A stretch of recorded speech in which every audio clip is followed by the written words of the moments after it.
I'm 19 years old female was traveling alone on an 11-hour flight today. And a guy in his 20-year is in the same row as me. I was exhausted because I only got 4 hours of sleep before the flight so I could sleep on the plane, but this guy, we'll call him C, keeps trying to make conversation. C starts off by telling me he's autistic, and then asking me if I like K-pop, and he keeps non-stop talking and rarely gives me a chance to speak, not that I wanted to. I tried to be polite because I have ADHD and I understand how social cues are difficult, so he probably can't tell I'm not in the mood. Over the course of the next 20 minutes I tell C maybe 5 times I want to sleep and put my headphones on, and each time, C begins speaking to me after maybe 2 minutes of silence. Finally, I was able to sleep for around 4 hours, but when I woke up C started up again. I'm still really tired, and I had some personal issues the day before my flight, so I'm also socially exhausted. But I let him talk for a bit before I start watching a show on my phone. I tell him maybe 5 separate times that I'm trying to watch a show, and that I'm not interested in talking to him right now, but maybe later. C still keeps trying to talk to me, and when I snap a bit and tell him I'm getting a bit annoyed, he goes into a full-on self-hating, "I'm so sorry, I'm horrible, God, I'm just gonna shut up now" rant. And I feel bad because I should have been nicer to him, and I can understand emotions being too strong and spiraling. I tell C that it's okay, and I just want some time to myself as I'm not the chattiest person, but maybe later we can talk. I put my headphones on and watched my show, but C kept trying to speak to me, but this time I ignored him, which was honestly a shitty move from me, but I just didn't have the energy at this point to interact with him. This was the wrong move, as he moved to get out of the row and stood in the aisle and began yelling at me.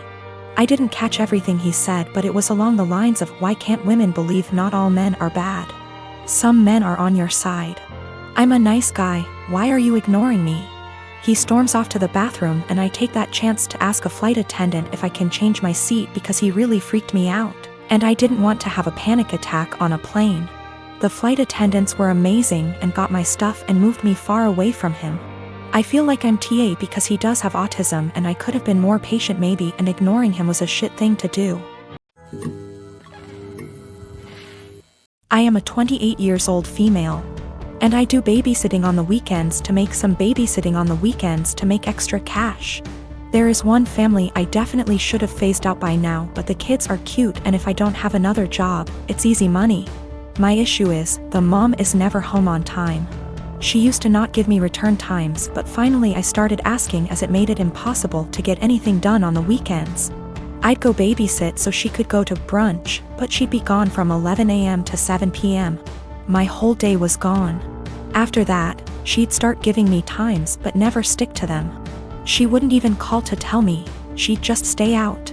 On Saturday, I got to her house at 6 and she was supposed to be home by 9. I told her she needed to be on time because I had plans to go out with friends. I was even getting ready at their house after I put the kids to bed.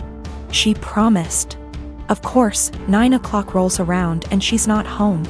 I call her, no response. Text, no response. Another hour.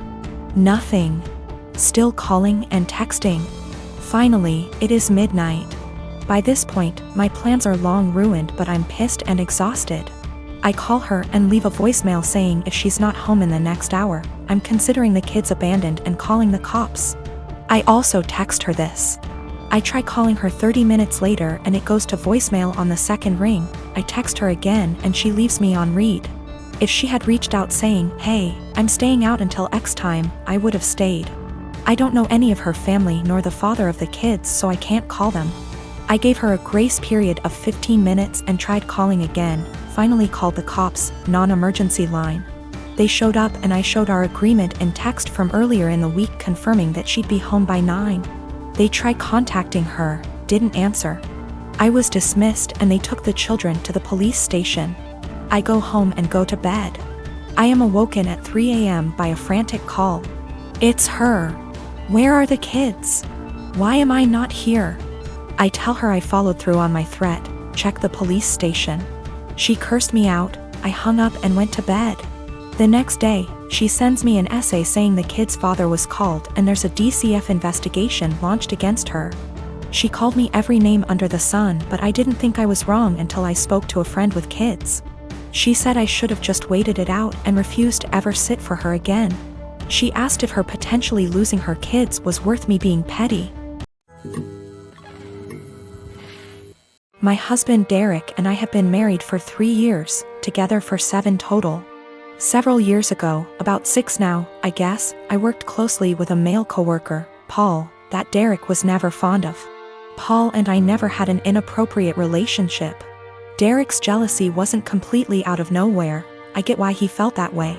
Those couple years were a perfect storm of relationship stress. I was working long hours.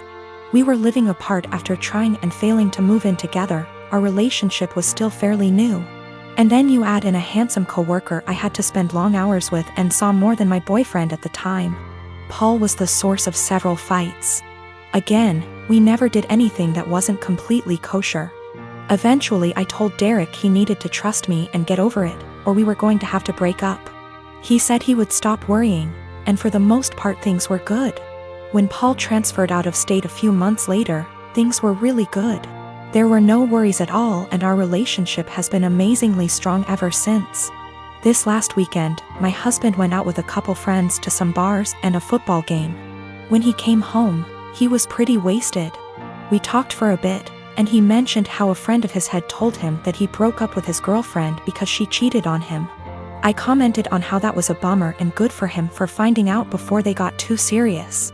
Derek, however, had a different take on it. He said it was a shame because they had seemed like a good couple, and if they really loved each other his friend could move past the cheating. Just like he had with me. At first I thought my husband was admitting to cheating on me, and asked him what he meant. He told me he always knew that Paul and I had slept together at least once all those years ago. But he knew I was the one for him and forgave me. I told Derek that I had never so much as even hugged Paul, except maybe at his going away party, let alone slept with him. Derek sort of just patted me on the arm, said of course, and passed out.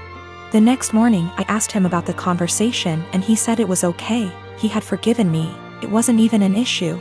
I again stressed that I had never cheated on him with anybody and I needed him to believe me. He sort of did the same, of course you didn't, babe wink thing again, and went to work. Every time I've tried to talk to him since, he won't hear me out. I'm this close to losing it with him. I need him to know that I never cheated, and I'm hurt that he thinks I would do something like that. What do I do? Do I just let him have this since it's not really hurting anything, or what? I don't want my own husband to think so little of me that he thinks I would cheat. That's not who I am. My wife and I have been together for 3 years. I have a daughter from my previous marriage. She's 14. I also have a stepson who tends to be rude at times but civil enough around adults. He's 16. He and his stepsister get along well. No arguing. No yelling, even better than most siblings I know, which is great, and it's quite a relief to see them loving and respecting each other. We have 2 bathrooms in the house. My daughter only uses the smaller one. Since it's always available unlike the main bathroom that me, my stepson and wife often use. I've recently received some money and decided to renovate the small bathroom that my daughter uses, since she complained about things needing to be fixed. I started the renovation 2 days ago, while my daughter uses the main bathroom as an alternative. There were no issues until my wife pulled me aside saying my daughter's been leaving period products inside the bathroom, and it wasn't right 'cause my stepson would see them. I asked my wife for more clarification, and turns out my daughter gets rid of her used pads by putting them in the trash can inside the bathroom. I told my wife there was nothing wrong with that, so what's the problem?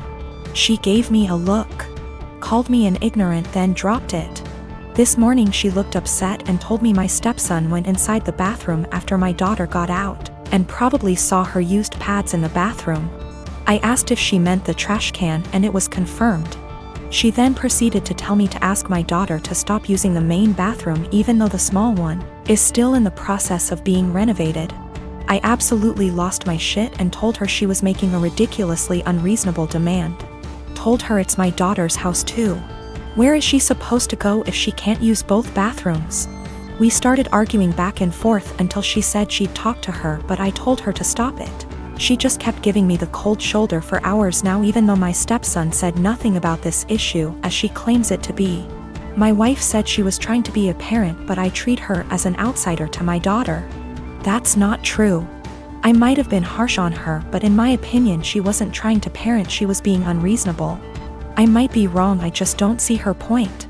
My wife is an incredibly private person, but that doesn't mean she can get others to follow. The trash can we have has a lid. It's a step-on trash can that doesn't require hands. My stepson isn't even aware of what his mom's talking about.